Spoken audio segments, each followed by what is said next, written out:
Nous sommes ravis de compter parmi nous plusieurs diplomates de métier exerçant des fonctions clés au sein de l'Office des Nations Unies à Genève. Nous aurons maintenant le privilège de nous entretenir avec eux à propos de la paix.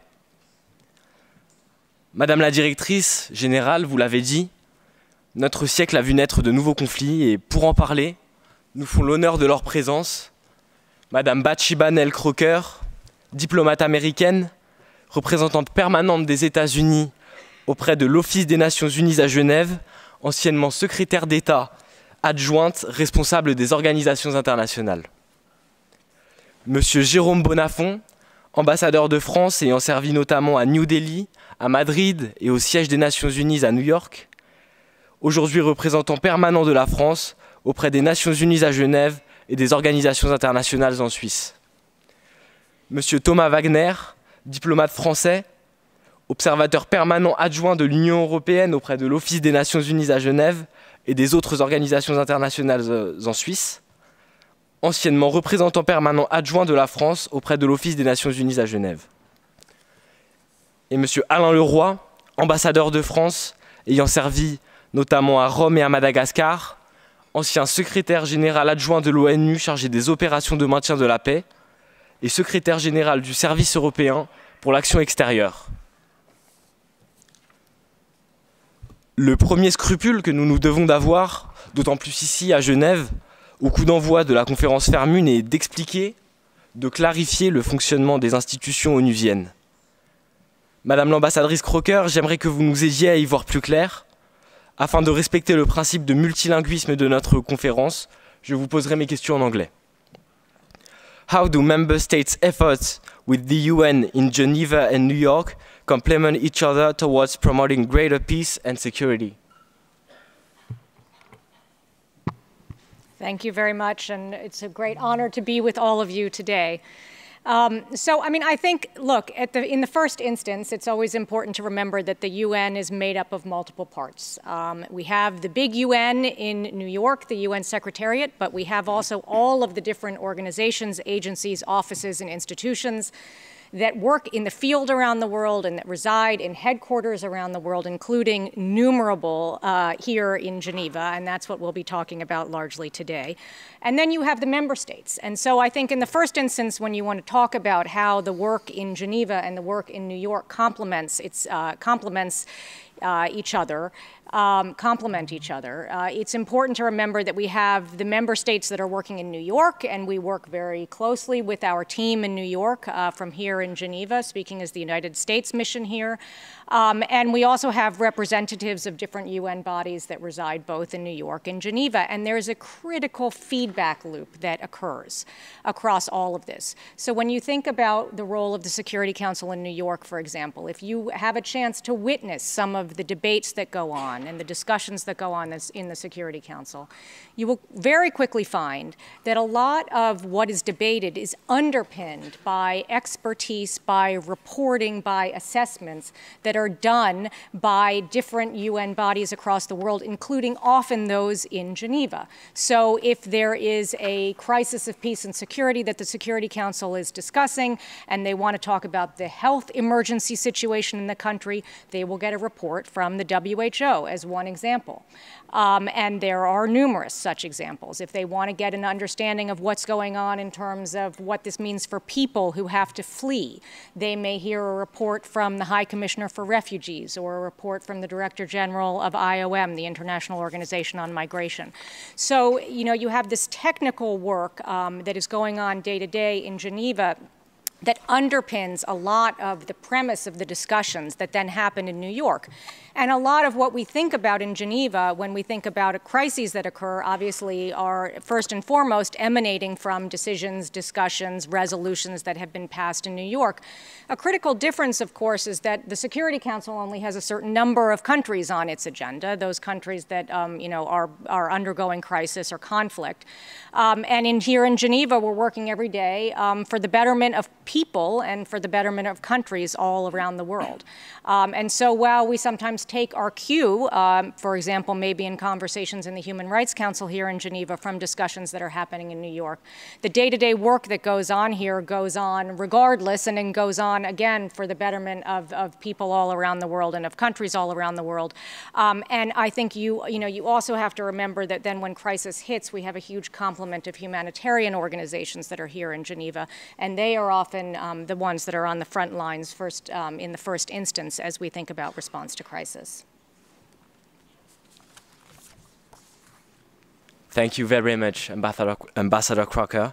Now, I would like to ask you what is unique about the multilateral work in Geneva towards promoting peace and security.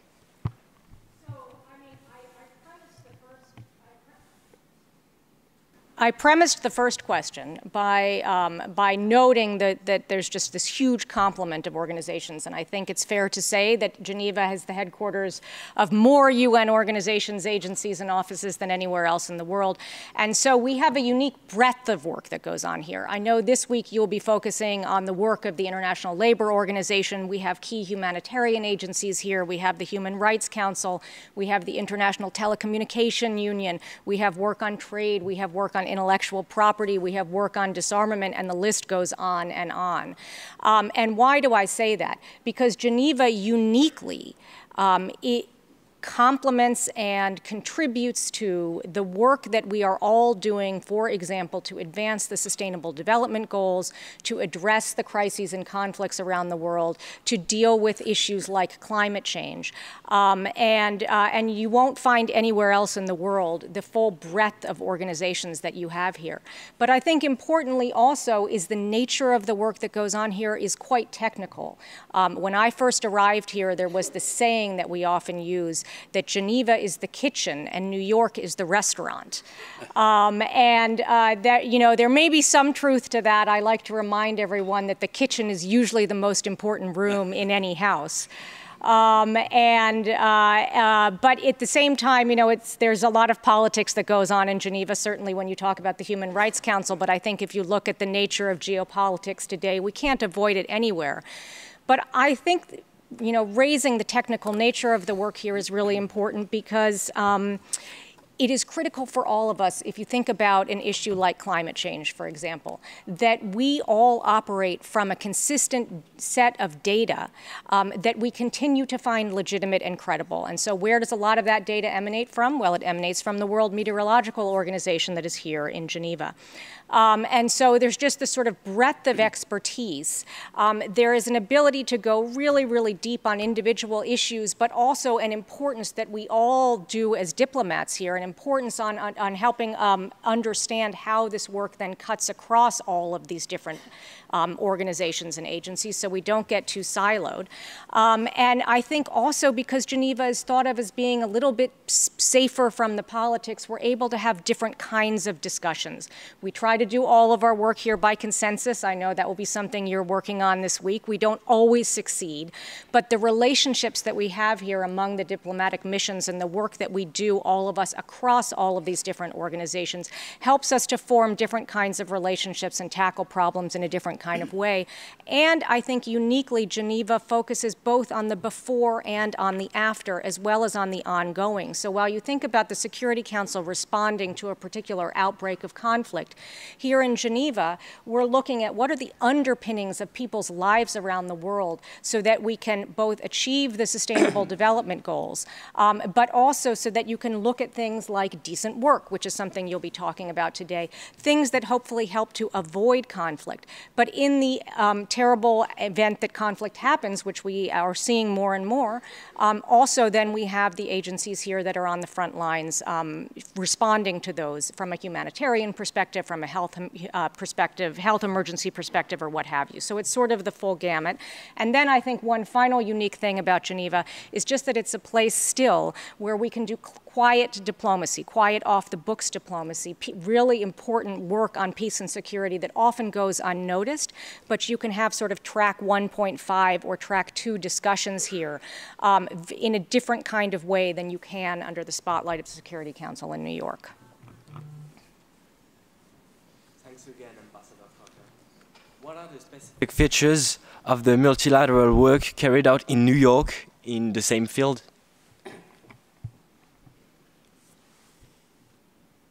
So I think, obviously the Security Council remains the principal organ of the multilateral system and of the UN system for addressing international peace and security, and has a particular responsibility for that. And that is not something that exists anywhere else in the world. The makeup of the Council is unique. The fact that it has 5 permanent members, the fact that there is a veto in the Security Council, which there isn't in any other body, and the fact that it almost uniquely has enforcement powers. So we do an enormous amount of work here, and the ability of that work to then be implemented, the ability of decisions that are taken in New York to be implemented relies on the work often of the agencies in Geneva and the goodwill of the member states in Geneva. But it is, I said, almost principally the only organ that has enforcement power. The International Labor Organization that you all are working on this week, interestingly, is another that has some enforcement power. But the Security Council does have a unique set of authorities and mandates to address ongoing conflict that don't exist in other bodies in the UN system. Merci mille fois, Madame l'ambassadrice, de vos éclairages sur ces sujets passionnants. Au Conseil de sécurité, comme dans les autres institutions onusiennes, on assiste depuis quelques décennies à la multiplication des acteurs non étatiques impliqués dans les travaux de l'ONU. On peut penser notamment aux ONG ou aux entreprises privées. Parmi cette panoplie de nouveaux acteurs, l'Union européenne, en tant qu'organisation intergouvernementale, politiquement et économiquement très approfondie, fait encore figure d'exception. Et si le rôle des États comme les États-Unis, la France ou le Rwanda au sein de l'ONU nous est, à nous, jeunes diplomates, partiellement clair, celui de l'UE nous l'est moins. Et cela est aussi vrai dans le domaine du maintien de la paix et de la sécurité. Monsieur l'ambassadeur Thomas Wagner, pourriez-vous, s'il vous plaît, nous parler de récentes entreprises menées conjointement par l'Union européenne et l'ONU en matière de sécurité et de maintien de la paix? Oui, merci beaucoup Louis. Tout d'abord, je voudrais dire à quel point je suis honoré d'être avec vous ici aujourd'hui devant cette assemblée de jeunes futurs talents, peut-être futurs diplomates, et c'est très important de nouer ce dialogue sur les questions de diplomatie entre les praticiens que nous sommes et peut-être les futurs, enfin les citoyens et les futurs praticiens que vous serez peut-être un jour. Donc effectivement, vous avez dit, l'Union européenne eh bien, est un acteur important, je pense, de la diplomatie internationale, et des questions de sécurité, de maintien de la paix aussi. Elle n'est pas, comme vous le savez, membre de l'ONU, puisqu'elle n'est pas un État membre, elle n'est pas un État, donc elle a un rôle un peu particulier à jouer. Et moi, sur les questions de maintien de la paix, je pense que mes collègues après connaissent certainement mieux que moi dans le détail, on peut dire que, d'abord, l'Union européenne a au fil du temps créé un dialogue politique très étroit et intense avec les Nations Unies. Nous avons, je pense, l'ONU par définition, mais l'Union européenne aussi a une vocation globale. Nous nous intéressons, nous avons des intérêts et des valeurs à défendre dans le monde entier. Et donc nous avons un dialogue politique extrêmement étroit, approfondi sur les crises dans le monde avec l'Organisation des Nations Unies. Ça c'est un premier point, parce que lorsque vous parlez de maintien de la paix, il faut être clair sur les objectifs et les moyens de cette opération. Ensuite, l'Union européenne a, au fil de son existence, également déployé un certain nombre de missions de maintien de la paix, ce qu'on appelle les missions PSD, et 13 de ces 22 missions de l'Union européenne sont déployées en parallèle d'une mission des Nations Unies. Et donc il y a une coopération très forte qui s'est faite au fil des temps sur le terrain dans des pays comme Centrafrique, la Somalie, le Kosovo, la Bosnie-Herzégovine, Libye, l'Irak, ou jusqu'à très récemment au Mali également. Et donc, au-delà de ce dialogue politique, il y a également un dialogue qui est très fort sur les moyens, j'ai envie de dire, la complémentarité que nous pouvons apporter, le soutien financier aussi. L'Union européenne est un contributeur financier très important, l'Union européenne avec ses États membres de ces opérations de la paix. Nous avons une expertise aussi assez forte que nous mettons à disposition de l'ONU, de la formation. Et donc voilà, nous avons donc au fil des années développé ces liens très forts avec les Nations Unies sur les questions de maintien de la paix. Merci beaucoup, monsieur l'ambassadeur. Vous avez commencé à esquisser le tableau du modèle de coopération entre l'ONU et l'Union européenne. Est-ce que vous pourriez nous en dire plus, nous parler des faiblesses et des forces de ce modèle de coopération ? Je pense que la principale force qui nous permet de travailler efficacement entre l'Union européenne et l'Organisation des Nations Unies dans toute sa diversité, c'est l'alignement complet au niveau de nos valeurs. Je commencerai par là, et de nos objectifs. C'est-à-dire que la Charte des Nations Unies et finalement la raison d'être de l'Union européenne sont identiques. C'est un soutien très fort au principe de paix, ce qui nous réunit, ce qui est le mot d'ordre d'aujourd'hui, de paix, de sécurité, de gouvernance internationale ordonnée, de respect du droit international, et aussi d'une volonté, je pense, commune de trouver une façon multilatérale de régler les problèmes globaux d'aujourd'hui, sur lesquels la génération qui vient est particulièrement sensible, à juste titre, à commencer par le changement climatique, les défis liés aussi au digital, à l'explosion de l'intelligence artificielle, aux questions de santé internationale, aux questions d'équité, de développement, sur tous ces sujets qui sont des valeurs fortes de l'Union européenne. Nous avons un dialogue et une coopération vraiment très forte avec les Nations Unies dans toute sa diversité. Et puis également, puisque c'est le thème de votre travail, de vos travaux à venir, le BIT qui est ici, qui va vous accueillir dans les jours qui viennent, a effectivement un rôle clé sur une valeur fondamentale qui est celle du travail et du travail décent surtout. C'est un sujet qui est en friche et sur lequel les jeunes générations, avec leur nouvelle façon de voir les choses, leur désir fort de solidarité et d'égalité, vous avez des choses très très fortes à dire, et c'est aussi une thématique sur laquelle l'Union européenne et les Nations Unies travaillent main dans la main. La faiblesse, j'appellerai pas ça une faiblesse, mais c'est un fait. Les relations internationales sont très largement dictées encore par les États. C'est-à-dire que nous dépendons tous ici, dans nos travaux, de majorité, parfois de consensus, et le vote, ces actions sont le fait des États, même si effectivement des structures comme l'Union européenne, mais aussi la société civile, des organisations de toutes sortes ont de plus en plus voix au chapitre, mais fondamentalement, les décisions internationales sont structurées par les États et les États membres de l'Union européenne ou les Nations Unies.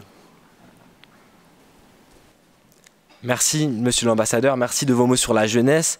Pour nous guider, pour nous éclairer, pourriez-vous nous dire si vous croyez que d'ici à 2030, la place de l'Union européenne au sein de l'Organisation des Nations Unies aura évolué, et si oui, en quoi ? Alors 2030, c'est dans 6 ans, c'est à la fois loin et pas très loin. C'est difficile de faire des projections de nos jours, parce que le monde il est incertain, les choses évoluent, l'Union européenne évolue, les Nations Unies évoluent. Moi, je ne peux qu'espérer, je plaide pour ma maison, que l'Union européenne continue de se renforcer, de se développer comme acteur politique global. C'est ce que nous faisons, je pense, sur un nombre important de sujets. L'Union européenne a montré sa capacité à avoir une voix forte, parfois poussée par les événements extérieurs. On l'a vu sur les questions de Covid, il y a quelques années maintenant. Elle forcer l'Union européenne à devenir un acteur de questions de santé internationale. L'invasion de la Russie, de l'Ukraine par la Russie, pardon, nous a amené à une espèce d'électrochoc aussi pour être encore davantage un acteur international, un acteur global. Et ceci se fait au service des objectifs des Nations Unies. Donc oui, j'espère que dans 4 ans, nous serons encore plus aux côtés des Nations Unies qu'aujourd'hui pour remplir les objectifs communs qui sont les nôtres. Merci beaucoup, monsieur l'ambassadeur, pour ces réponses très éclairantes. Monsieur Leroy, vous avez été secrétaire général adjoint des Nations Unies, chargé des opérations de maintien de la paix. Notre sujet nous pousse évidemment à venir vers vous. Pourriez-vous, s'il vous plaît, illustrer l'impact des opérations de maintien de la paix de l'ONU grâce à un ou plusieurs exemples de réussite onusienne? Merci beaucoup, mais d'abord, permettez-moi de vous dire le plaisir que j'ai d'être là aujourd'hui devant une assemblée aussi nombreuse de jeunes rassemblés par le Fermune, que je félicite, et le proviseur, Madame Baudry en particulier, et de voir, ça fait chaud au cœur de voir autant de jeunes qui ont envie d'abord de s'intéresser à l'ONU, de montrer qu'ils ont envie de contribuer à prendre en main leur destin. Je crois que ça fait tout à fait remarquable. Donc on a tout à fait grand plaisir à être là. Deuxième motif de satisfaction, c'est des jeunes qui croient en l'ONU. J'entends bien que l'ONU est encore un peu critiquée aujourd'hui, mais dans les questions de maintien de la paix et d'opérations de maintien de la paix, je crois que l'ONU reste irremplaçable. Elle n'est pas parfaite, elle a ses défauts bien sûr, mais elle est irremplaçable. Je rappelle l'article 24 de la Charte des Nations Unies qui dit « Les États membres confère au Conseil de sécurité des Nations Unies la responsabilité principale pour le maintien de la paix et la sécurité internationale. » Bien. Alors, à nouveau, pas parfait, mais c'est évident que les Nations Unies continuent à jouer ce rôle très important, y compris dans les conflits récents, je pourrais en parler. Mais plus spécifiquement, vous me parlez des opérations de maintien de la paix. Les opérations de maintien de la paix, je dis d'abord, le terme ne figure pas dans la charte de l'ONU. Néanmoins, depuis l'origine, c'est un des instruments les plus importants et les plus visibles des Nations Unies, puisque la première opération de maintien de la paix, elle était dès 1948. Et d'ailleurs, c'est intéressant, elle existe encore aujourd'hui, j'en dis un mot, puisqu'elle a un rôle un peu historique. Elle s'appelle l'UNSO, UN Truth Supervision Organization, c'est-à-dire c'était l'opération de maintien de la paix qui a été créée pour gérer la question de l'armistice, du cessez-le-feu après la guerre israélo-palestinienne de 1948. Donc c'est intéressant, c'est la première occasion pour les Nations Unies d'intervenir. Et je note d'ailleurs que cette opération, qui n'a plus qu'une fonction symbolique aujourd'hui, reste très utile, parce que très importante alors cette fois-ci pour les Palestiniens, qui considèrent que ça montre qu'il n'y a jamais eu d'accord de paix entre Israël et les pays arabes. C'est un point historique. Mais, alors après, je pourrais parler de beaucoup d'opérations de maintien de la paix. Qu'est-ce que c'est la définition? C'est simplement l'idée que les États membres décident, lors qu'il y a une situation de crise, de fournir des contingents de différents pays, des pays volontaires contributeurs dans un pays pour s'interposer, pour faire le maintien de la paix entre différentes factions. C'est bien pas, on distingue pas, on appelle ça bien sûr du peacekeeping, qu'on sépare du peace enforcing. Les opérations de maintien de la paix n'ont pas pour rôle de forcer la paix, elle a pour rôle de maintenir la paix quand il y a au moins un début d'accord. Alors, il y a d'abord quelques principes qui régissent ces opérations. Il y a 3 principes bien connus. C'est d'abord qu'elles doivent être le principe d'impartialité. Elles doivent être impartiales. Elles doivent intervenir avec le consentement des parties. Donc, c'est pas la enforcement. Et troisièmement, elles doivent utiliser la force qu'en cas d'autodéfense ou bien de défense du mandat. Donc ça, c'est les principes généraux. Alors vous me demandez maintenant montrer quel succès. Je crois qu'il y en a eu beaucoup. Il y a eu depuis l'origine 71 opérations de maintien de la paix, donc depuis 48 jusqu'à aujourd'hui. Il en reste 11 aujourd'hui. Ça montre d'abord 60 ont bien été formées. J'entends dire parfois qu'elles ne sont jamais fermées. Il y en a 60 qui ont été fermées, et la plupart avec succès, pas toutes. Il y a eu des échecs, j'en parlerai bien sûr. Et dans ces 60, il y a eu un très grand nombre de succès. Alors je peux en citer des nombreux. Si on remonte loin dans le temps, par exemple au Cambodge, ce qu'on appelle l'APRONUC, en 92 à 1993, c'était une situation très compliquée. Fin de la guerre civile, après après la question des Khmers rouges et les grandes difficultés internes au Cambodge, la PRONUC a permis d'abord le désarmement de la plupart des factions, le retour de millions de réfugiés qui étaient en Thaïlande et le déroulement d'élections libres en 1993. Bon, et ça a apporté la paix au Cambodge jusqu'à aujourd'hui. Alors, tout n'est pas parfait, bien sûr, mais c'était évidemment un exemple très important. Je pourrais en citer beaucoup d'autres. Au Sierra Leone, à nouveau, il y avait une grande guerre civile. L'opération de maintien de la paix a permis de résoudre. Aujourd'hui, la situation a été stabilisée depuis cette époque-là. Pareil au Libéria. Au Libéria, il y avait une grande guerre civile. L'opération de maintien de la paix a pu, au bout d'un certain nombre d'années, résoudre les questions. Et en particulier, aujourd'hui, maintenant, il y a une grande sécurité au Libéria. Enfin, il n'y a plus de problème de guerre civile au Libéria. Et là-dessus, l'opération de maintien de la paix a joué son rôle. Mais alors, plus récemment, peut-être, une opération, je vois, il y avait le représentant de la Côte d'Ivoire ici. La Côte d'Ivoire, c'était une opération évidemment très importante. En 2011, en particulier, elle datait depuis un certain nombre d'années, mais en 2011, il y avait, comme vous savez, une très grande crise interne en Côte d'Ivoire, avec un problème d'une élection dont le résultat a été contesté par les différentes parties. Il y a eu jusqu'à 3000 morts entre octobre 2010 et avril 2011, et puis Conseil de sécurité, dans sa responsabilité, vote à l'unanimité, je m'en souviens très bien, j'étais là le 30 mars 2011, l'autorisation, l'instruction à l'opération de maintien de la paix d'intervenir, et je me souviens même de l'article qui disait ça, c'est « The mission shall use all necessary weapons to prevent the use of heavy weapons against the civilian population ». Donc une instruction d'une force très robuste. Les opérations de maintien de la paix au cours du temps sont devenues de plus en plus robustes, et d'où ce qui s'est passé, donc jusqu'à 3000 morts du 4 avril 2011, et nous sommes intervenus, les Nations Unies sont intervenues, sur mandat donc unanime du Conseil de sécurité, et en quelques jours, entre le 4 et le 11 avril 2011, nous avons réussi à faire cesser totalement tous les combats, faire reconnaître les résultats par la personne qui avait perdu l'élection. Et depuis, comme dit un succès, moi je note que la Côte d'Ivoire, depuis le 11 avril 2011, il n'y a plus un problème de guerre civile jusqu'à aujourd'hui. Bien, parfait. Et le taux de croissance de la Côte d'Ivoire depuis cette époque, c'est 8% par an. Donc elle a doublé son PNB. Eh bien, voilà, un autre exemple de réussite dans lequel clairement l'ONU était responsable. Alors, autre exemple, alors, compliqué mais intéressant aussi, la FINUL au Liban. Aujourd'hui, c'est pour prendre l'actualité, on sait bien ce qui se passe dans le conflit israélo-palestinien, mais en particulier dans le conflit entre le Hezbollah et Israël. C'est très clair que depuis 1978 et renforcée depuis 2006, il y a cette opération qu'on appelle la FINUL, la Force des Nations Unies au sud Liban, et qui a un rôle absolument majeur. Et vous noterez que jusqu'à ces derniers temps, en tout cas, cette mission, depuis 2006, a réussi à extraordinairement apporter une solution pacifique dans une région extraordinairement volatile. Bien, alors que jusqu'avant 2006, il y avait eu en particulier l'invasion du Sud-Liban par Israël. Au contraire, depuis cette opération, je crois que ça a été majeur. Alors aujourd'hui, évidemment, cette opération, cette FINUL, est soumise à une tension extrême, mais encore, chaque jour, elle essaye de réduire la tension. Alors, je pourrais en parler beaucoup d'autres, mais je crois que vous l'avez parlé aussi de celles qui ont moins bien marché.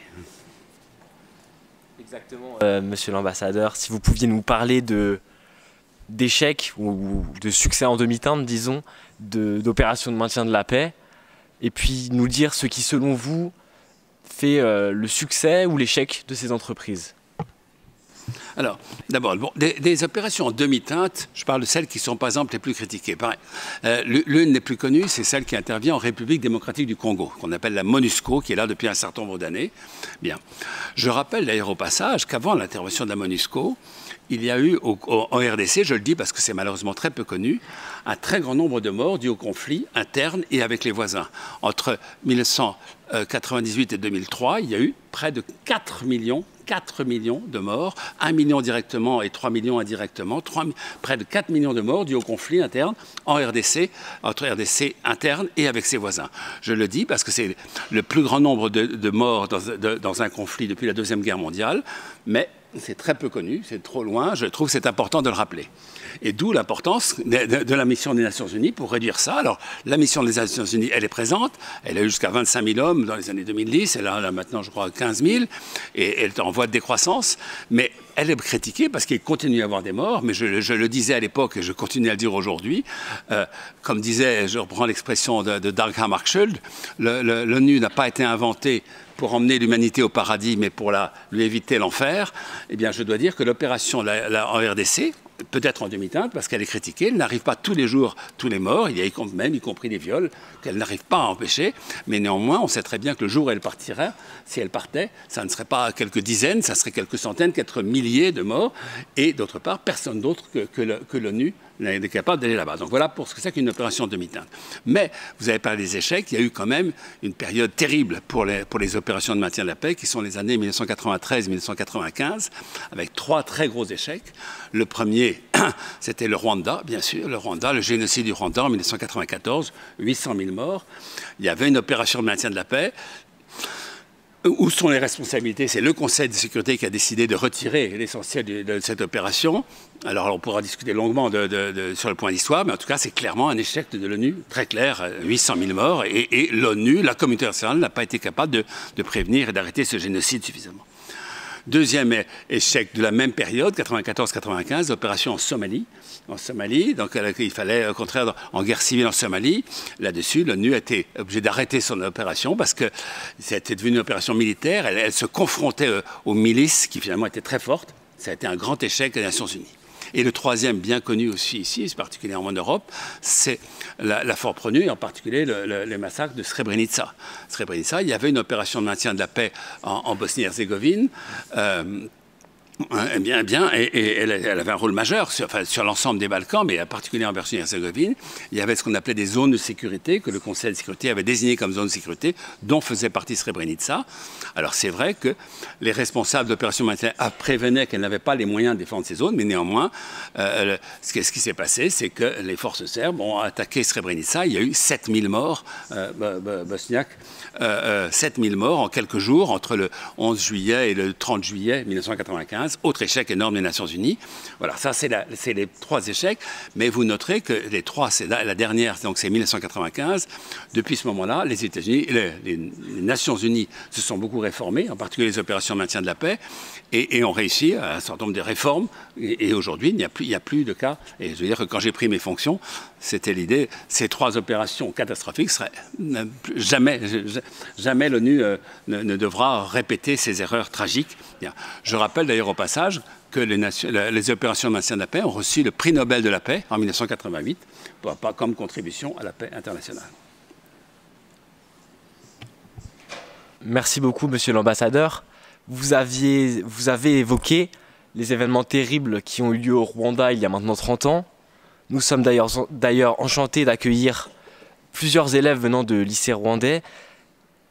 Pourriez-vous nous dire, s'il vous plaît, quel a été le jugement qu'ont porté les populations civiles rwandaises à propos de l'action des Nations Unies en 1994 et si ce jugement a évolué jusqu'à aujourd'hui? Bon, il est clair que 1994 a été un échec, une tragédie pour l'ONU, et que le Rwanda s'est senti d'une certaine façon trahi par l'ONU qui n'avait pas rempli son mandat. C'est parfaitement clair. Et depuis, simplement, il s'est passé un grand nombre de choses. Et peut-être la dernière chose que je trouve intéressante dans le cas du Rwanda, c'est que le Rwanda, donc, avait refusé toute intervention de l'ONU après, ça n'était plus possible. Néanmoins, dans les années 2010-2011, j'ai parlé avec le président Kagame, président du Rwanda, pour lui dire, là-dessus, votre pays a souffert de l'ONU. Comment vous pouvez démontrer que vous avez maintenant surmonté ce choc terrible, cette tragédie absolue, et donnez-nous des soldats rwandais dans les opérations de maintien de la paix. Il n'y en avait pas à l'époque. Le président Kagame a beaucoup réfléchi, a finalement demandé qu'on lui nomme un général comme patron d'une force, ce qu'on a fait au Darfour. Et depuis ce moment-là, le Rwanda donc, est monté en puissance, a commencé à mettre ses militaires au Darfour dans les opérations de maintien de la paix de l'ONU, a très bien réussi. Et aujourd'hui, la preuve en est, c'est que le Rwanda est le 3e, selon les années, le 3e ou le 4e contributeur de troupes aux forces de maintien de la paix pour un pays qui a tellement abandonné. Donc j'étais à titre personnel très fier d'avoir, et le président Kagame qui a pris cette décision. Voilà. Et je dois dire que le Rwanda s'en trouve particulièrement bien. D'abord, il est un très grand contributeur. Et deuxièmement, ça aguerrit ses forces. Et ces forces ensuite sont très utiles aujourd'hui en République centrafricaine, comme elles ont été très utiles au Mozambique, parce qu'elles ont été très bien formées. C'est aussi un intérêt pour les pays de contribuer, c'est qu'ils se comparent, ils se confrontent avec d'autres forces militaires et ça acquiert leur capacité, leur expertise, bien sûr. Donc c'est un des exemples pour lesquels le Rwanda, maintenant, a des relations depuis très longtemps maintenant apaisées avec l'ONU et au contraire est un des acteurs très importants du maintien de la paix des Nations Unies. Merci beaucoup, monsieur l'ambassadeur. Nous avons parlé de l'architecture de l'Organisation des Nations Unies avec madame l'ambassadrice Crocker, de coopération entre les Nations Unies et l'Union européenne avec monsieur l'ambassadeur Wagner, mais d'autres sujets aussi cruciaux que cela méritent notre attention. Monsieur l'ambassadeur Bonnafont, j'aimerais, si vous le voulez bien, que vous nous présentiez votre vision de certains grands défis qui vont se présenter à nous dans les prochaines années. Premièrement, parlons de l'arme nucléaire. L'arme nucléaire est-elle encore aujourd'hui une menace pour la paix globale et quelles sont les perspectives de désarmement? Merci beaucoup, Monsieur le Président. Vous m'avez choisi la question la plus facile, c'est très gentil à vous. Et je voudrais commencer par féliciter les organisateurs de Fairmune, Monsieur le Proviseur, Madame Baudry, Mesdames et Messieurs, saluer un vieil ami, Alain Leroy, que je suis ravi de retrouver ici. Vous avez devant vous, vous n'en avez pas tout à fait conscience, quelqu'un qui a profondément marqué l'action multilatérale et sur les questions de maintien de la paix et sur les questions de développement. Et je suis très heureux de le retrouver ici comme grand témoin de l'action multilatérale. Je voudrais aussi rappeler que le 8 janvier 1918, le président Wilson rendait public 14 points pour établir la paix entre les nations. C'était la leçon que les Américains tiraient de la Première Guerre mondiale. Et le président Wilson voulait que l'on établisse les rapports entre les nations non plus sur la force brutale, mais sur le droit. Alors l'histoire ensuite a été compliquée, tant pour les États-Unis que pour le monde. Ça a été la Société des Nations. Ensuite, c'est le président Roosevelt qui a insisté pour que les Nations Unies soient établies. Et elles se sont installées à New York après avoir pensé à San Francisco un petit moment. Elles ont décidé de ne pas rester à Genève pour leur siège principal parce que Genève était trop marquée par l'échec de la Société des Nations, mais il y est resté des organisations spécialisées. Donc c'est une histoire qui, au fond, repose sur la dialectique constante entre les rapports de force et l'état de droit. Et on est toujours là. Et vous serez là toute votre vie durant, dans cette articulation entre l'état de droit, c'est-à-dire des rapports fondés sur la loi, des rapports fondés sur la coopération, et le rapport de force dans lequel le plus puissant cherche à dicter sa volonté aux autres. Et dans le domaine nucléaire, vous avez la même ambiguïté. C'est-à-dire que d'un côté, on peut penser que s'il n'y a pas eu de guerre entre l'Ouest et l'Union soviétique, pendant toutes les années où l'Union soviétique était là, c'est parce qu'il y avait la dissuasion nucléaire, et que la crainte des dommages immenses que provoquerait une guerre nucléaire a empêché les uns et les autres, des deux côtés, de recourir à cette arme et de se faire la guerre. Mais d'un autre côté, et ce qu'a pu dire le président Poutine à certains moments de l'invasion de l'Ukraine laisse penser qu'il ne faut pas écarter la menace dont je vais parler, il y a toujours la possibilité que des gens qui n'ont pas l'esprit de responsabilité soient capables d'utiliser l'arme nucléaire et infligent au monde des dommages énormes. Alors pour résoudre cette contradiction, le monde a conclu il y a quelques décennies déjà le traité de non-prolifération par lequel il a été dit que ceux qui ont l'arme nucléaire l'ont, en feront un usage responsable et veilleront à empêcher la prolifération nucléaire, c'est-à-dire que les autres renoncent à l'avoir. Cet équilibre-là, il est menacé parce qu'un certain nombre de pays, la Corée du Nord, l'Iran, un certain nombre d'autres, cherchent à développer par des programmes clandestins une arme nucléaire et donc mettent en fragilité ce dispositif-là. Et de ce fait, une partie de la communauté internationale importante a voulu conclure un traité sur l'interdiction de l'arme nucléaire. Et ce traité a été adopté il y a quelques années. Un certain nombre de pays, dont les États-Unis, la France, le Royaume-Uni, la Chine, la Russie, ont décidé de ne pas le signer. Pourquoi ? Parce qu'ils pensent que c'est un traité qui n'est pas réaliste. Et il y a une notion extrêmement importante qui est il faut toujours combiner l'esprit d'idéal et l'esprit de réalité, l'esprit de responsabilité. C'est très bien de dire qu'il ne faut plus d'armes nucléaires, mais d'abord, qu'est-ce qui va imposer le démantèlement des arsenaux existants? Et aussi longtemps que tout le monde n'aura pas arrêté, c'est comme si personne n'avait arrêté, ou c'est se mettre entre les mains d'une énorme puissance écrasante. Et d'autre part, si on disait qu'il n'y avait plus d'armes nucléaires, imaginez la façon dont un certain nombre de conflits pourraient dégénérer s'ils n'étaient pas retenus par la dissuasion qui existe encore. Et je pense évidemment à la question actuelle de l'invasion de l'Ukraine par la Russie et de ses développements. Donc je crois qu'il faut être extraordinairement prudent et attentif quand on se prononce sur la question de l'arme nucléaire. Il est certain que ce n'est pas une belle arme, mais quelle arme est belle? Et il est certain qu'il faut l'aborder en voulant construire la paix, mais construire la paix en tenant compte de la réalité.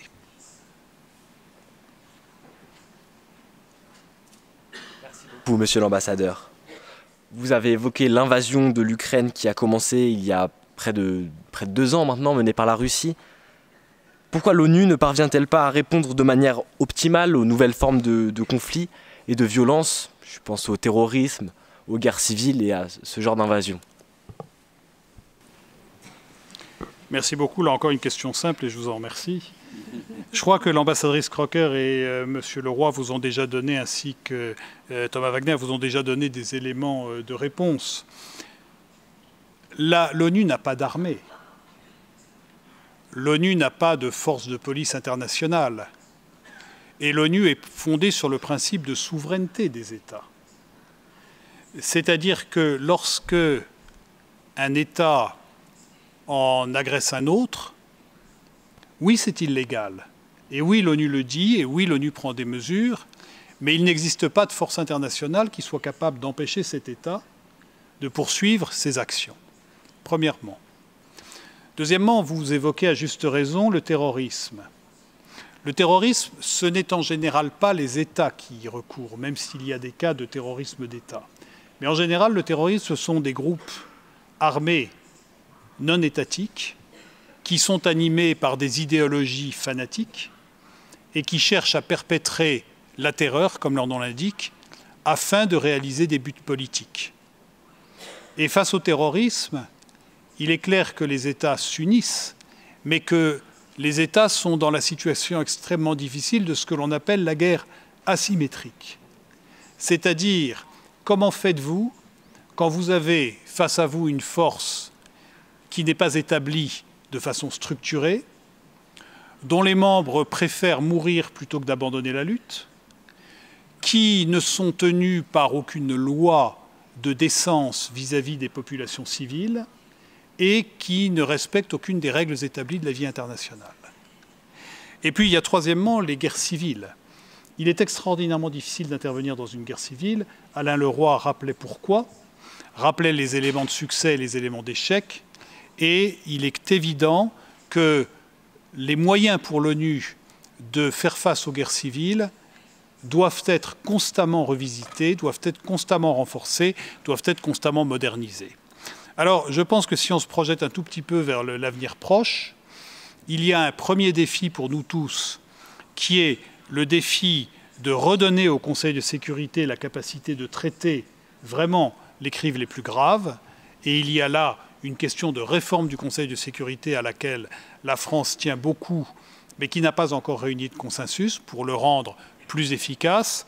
Et puis, il y a aussi une question de coopération internationale et régionale, parce qu'au-delà de l'effort de l'ONU, il doit y avoir l'effort de toutes les organisations régionales qui sont au plus près du terrain et qui doivent aussi aider les continents eux-mêmes à se prendre en charge et à développer des capacités régionales de maintien de la paix. Merci, monsieur l'ambassadeur. Vous avez parlé de grands défis, et évoquons-en d'autres. Comment les grands défis du réchauffement climatique, de la santé mondiale et des migrations affectent-ils la paix et la sécurité à l'international, et comment l'Organisation des Nations Unies s'organise pour y faire face? Oui, je parlais du président Wilson, je parlerai maintenant d'Albert Thomas. Albert Thomas, c'est l'un des créateurs de l'Organisation internationale du travail, l'OIT, et je salue la directrice générale adjointe, Madame Clark, récemment arrivée à Genève. L'idée avait été qu'en même temps qu'on fait la Société des Nations pour le politique, on fait l'OIT pour la justice sociale, parce qu'il ne peut pas y avoir de paix s'il n'y a pas de justice sociale. Et tout l'édifice de l'ONU est construit en disant que, au fond, si on veut régler les questions de guerre et de paix, il faut aussi régler les questions de développement, les questions d'équité, les questions de faim dans le monde, les questions de santé.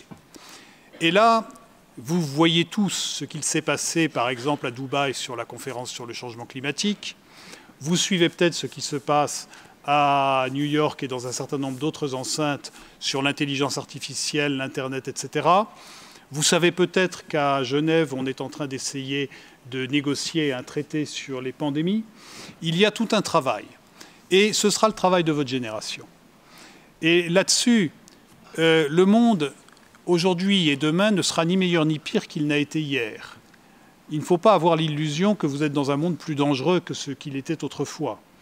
Quand nous sommes nés, certains d'entre nous, à cette tribune, c'était la menace nucléaire, encore une fois. C'était la menace du totalitarisme soviétique. C'était de vraies menaces qui avaient prouvé leur dangerosité. Aujourd'hui, vous avez la menace du changement climatique, vous avez le défi de la maîtrise et de la civilisation des nouvelles technologies. Ces défis-là, est-ce que vos pays vont les aborder séparément? Est-ce qu'ils peuvent prétendre les résoudre séparément? Ou est-ce qu'ils doivent les résoudre ensemble? La réponse de l'ONU, c'est qu'on doit les résoudre ensemble. Et là, votre challenge, si j'ose employer un anglicisme, car contrairement à ma voisine de gauche, je n'ai pas le droit d'utiliser l'anglais dans cette salle, quand il y a des traducteurs que je salue et que je remercie, le défi pour vous, ça va être d'arriver à faire vivre ensemble plusieurs choses qui ne sont pas faciles à faire vivre ensemble. D'abord, le fait que dans la vie internationale, on parle à des gens qui ne sont pas pareils que nous, qui ne marchent pas comme nous. Et on croit avoir raison. On croit voir les choses de façon claire et évidente, et on s'aperçoit que la personne en face ne les voit pas du tout de la même façon, et qu'elle estime avoir la légitimité et la raison pour elle. Et donc il y a tout ce travail de rapprochement de points de vue qui sont légitimement différents, qu'il faut arriver à faire dans ce métier. Et c'est ce qu'il y a de plus passionnant dans le métier de diplomate, c'est d'aller à la rencontre de l'autre, de ne pas perdre son identité et son but, mais de comprendre que le but de l'autre est légitime. Deuxième défi, il y a des intérêts qui ne sont pas l'intérêt général. Il y a des intérêts particuliers qui peuvent être légitimes, mais qui ne sont pas l'intérêt général. Et il y a des intérêts particuliers qui ne sont pas légitimes du tout et qui n'ont rien à voir avec l'intérêt général. Et donc il faut arriver à construire, par le compromis, par le vote, par la négociation, par les accords ponctuels, etc., des solutions globales, en étant assez ferme pour toujours avoir à l'esprit l'intérêt général et en étant assez intelligent pour comprendre qu'une solution médiocre est souvent meilleure qu'une mauvaise solution. Et puis la troisième chose que vous allez devoir faire, c'est arriver à comprendre ce qui est en train de vous arriver. Parce que les défis que nous pose le changement climatique, les pandémies ou l'intelligence artificielle, nous sommes très loin de les comprendre et de les maîtriser. Et nous sommes devant un inconnu qui est semblable à l'inconnu auquel le paysan d'autrefois était confronté face à la question de ses prochaines récoltes. L'humanité est toujours aussi en désarroi face à cela. Et donc la coopération, l'usage de la raison, le partage de la science sont sans doute les meilleures choses. Mais je voudrais dire faire une dernière remarque. On est à un moment donné où dans le monde, de plus en plus de dirigeants pensent que la solution de la force peut l'emporter. Le seul problème, c'est que quand vous faites un coup de force, si vous ne réussissez pas toujours tout de suite, vous renforcez l'autre. Et vous entrez dans un conflit qui va être beaucoup plus destructeur pour les deux que ne l'aurait été une solution pacifique. Et donc, quand on pense qu'on est le plus fort et qu'on peut pouvoir taper du poing sur la table et imposer sa volonté à l'autre, on a intérêt à être vraiment très, très, très, très sûr de soi avant de le faire, parce que très souvent, ça ne marche pas, et le plus souvent, ça ne marche pas. Et donc, le défi de ces toutes prochaines années, c'est d'arriver à surmonter avec le moins de dégâts possible cette ère que le président Macron appelle une ère de musculation, de brutalisation du monde, pour retrouver la conscience de ce que la coopération donne quand même de meilleurs résultats. Tous les délégués présents dans cette salle seront amenés au cours des 3 prochains jours à débattre, à négocier avec d'autres délégués, représentant d'autres acteurs et défendant d'autres intérêts. Fort de votre expérience au sein des Nations Unies, pourriez-vous, s'il vous plaît, mesdames et messieurs, nous donner en quelques mots, de manière brève ou quelques phrases, en guise de conseil pour les jeunes diplomates que nous sommes, ce qui fait selon vous le succès d'un dialogue multilatéral? Monsieur Wagner. Alors, je dirais la patience, d'abord, parce que, comme certains collègues l'ont dit, 180 personnes, 180 visions du monde différentes, 180 pays, 180 visions très largement différentes. Donc il faut de la patience pour accorder tout le monde. Patience, sens du compromis, mais aussi conviction. Pour être respecté dans une négociation, venez armé de vos instructions, parce que vous avez des instructions, et de vos convictions, défendez-les, mais avec courtoisie et patience.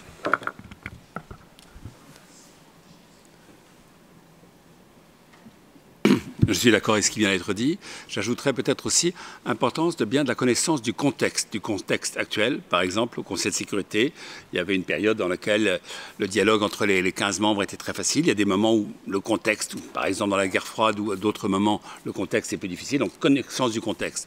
Deuxièmement, connaissance du contexte historique. Quand on s'adresse à quelqu'un, très important de bien voir d'où il vient depuis de longues années, le contexte historique. Et puis après, bien sûr, ça a été dit, l'écoute, les convictions et l'écoute, évidemment, pour comprendre que, comme le dit les autres, comme disait Jérôme Malenfant, les autres ne pensent pas comme nous. Donc, ils ont quand même des raisons extrêmement légitimes. Il faut les connaître, les comprendre. Et à partir de là, par une écoute sincère, en maintenant sa position, enfin, non pas ses positions, mais ses convictions, ses valeurs, trouver un compromis avec les objectifs de l'autre, à condition que ces objectifs de l'autre soient également, évidemment, légitimes et de bonne foi. Merci.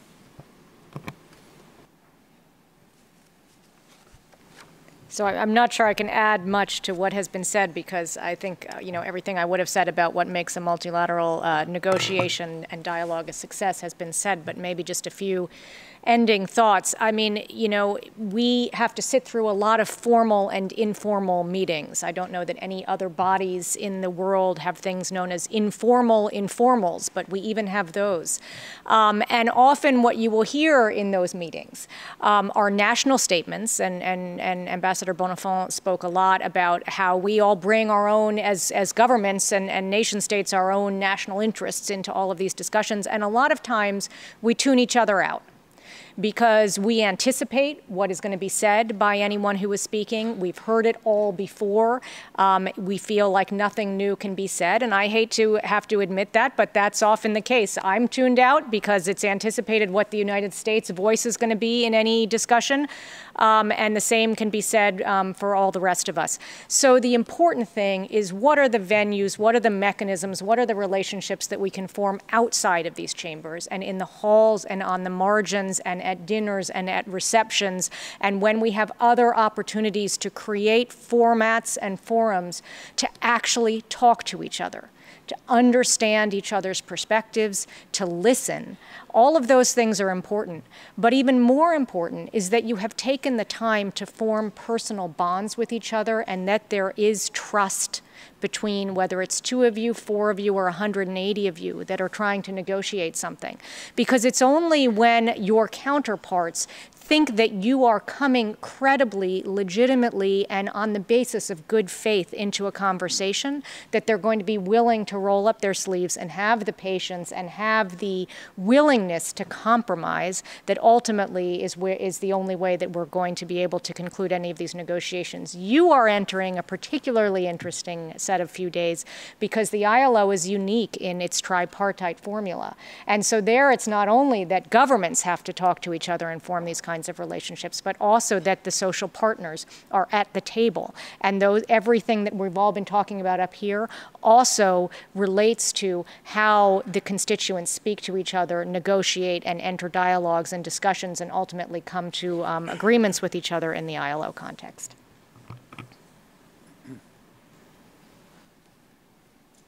Merci. Il est difficile d'ajouter à ces paroles très sages.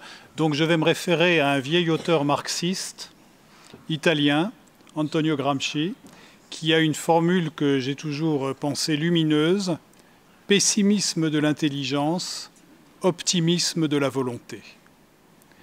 Cela veut dire que nous savons que les sujets que nous devons traiter sont extraordinairement difficiles et que les forces d'inertie, de disruption, de désintégration sont extraordinairement puissantes, mais nous avons l'absolue conviction que nous avons en nous, êtres humains, la force de les surmonter et la force de construire. Et pour pouvoir réaliser cela, il faut toujours, dans le multilatéral, garder à l'esprit ce qui est souhaitable et ce qui est possible. Ce qui est souhaitable pour mon État ou pour le monde dans son ensemble, ce qui est possible compte tenu de l'état des forces. C'est ce que disaient Thomas Wagner, Alain Leroy et Sheba Crocker sur la réalité des choses. Et je crois qu'il faut toujours garder à l'esprit ce que je disais tout à l'heure: au bout du compte, une solution médiocre n'est-elle pas meilleure qu'une absence de solution? Si nous n'avions pas conclu un accord de Paris moyen sur le changement climatique, nous ne serions nulle part aujourd'hui, et cet accord moyen est la base sur laquelle on construit aujourd'hui la lutte contre le changement climatique. Donc il faut accepter cette logique de petits pas, comme disait, je crois, Kissinger à propos de la question israélo-palestinienne, une diplomatie des petits pas par laquelle c'est progressivement que l'on construit, avec de temps en temps un moment fort où on arrive au bénéfice d'une crise à mettre en place une grande architecture, comme la création de l'ONU il y a maintenant 70 ans.